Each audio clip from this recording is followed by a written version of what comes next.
So how does Whey Smart work? Now, Whey Smart is very different than Whey Beyond. Whey Beyond is kind of like the power punch performance product. And I don't mean just athletic performance. It gives your body the tools it needs to perform metabolically.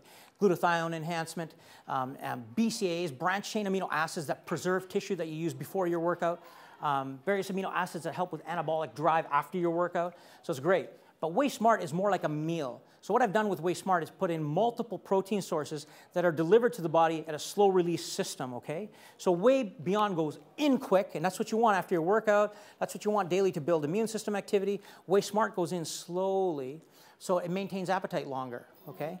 So that it suppresses appetite for a longer period of time. It also has fiber added to it, multiple fiber sources, so that you reduce glycemic impact of a meal or of the product.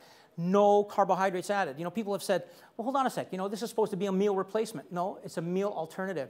I don't add carbs to it. And I didn't add vitamins and minerals to it because I added greens to it to give you the natural antioxidants and minerals and vitamins that come out of the greens. Because if I added the minerals and vitamins, then I'd have to add an artificial compound to mask them. So it's kind of like a catch. It's like I don't want to do that to a product that I want my kids to consume and then add an artificial sweetener to it to compensate for it.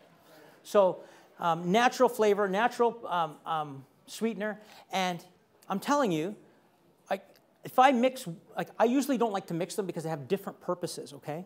But if I mix Whey Beyond and Whey Smart like I did today because I know I need that extra hit because I'm not going to eat for a while, man, it's hard for me to eat. And it's not just because of the volume. It's because of what this stuff does metabolically to suppress appetite. How young can the child use this? I wouldn't go younger than 4.5, 5 years old. If you go too young with these protein powders, it affects the kidneys because it's not the protein that affects the kidneys, it's the concentration. You see, because the osmotic activity of the liquid is too high. It's like, you know, you take a child's bottle that's a premixed powder. They're done meticulously to make sure the osmotic concentration isn't too high for their kidneys. So it's not the protein that causes the problem. Now, people say, well, if I eat too much protein, isn't that bad for me or bad for my liver? The fact is that the research is showing is it's not the protein that causes a problem. It's poorly processed protein that is glycosylated and damaged that causes a problem. What that does, it creates glycosylated proteins in your body that hold up in the kidneys and create nephritis and other problems. So a high biological value protein like this, now just to give you an idea, how many people here have heard of biological value for protein? Biological value is a rating we give a protein or for the body's ability to use the protein to rebuild tissue and immune system activity. So what happens in this case is, you know, you can rate a protein with a biological value. Whey protein, our Whey Beyond has a biological value of 130.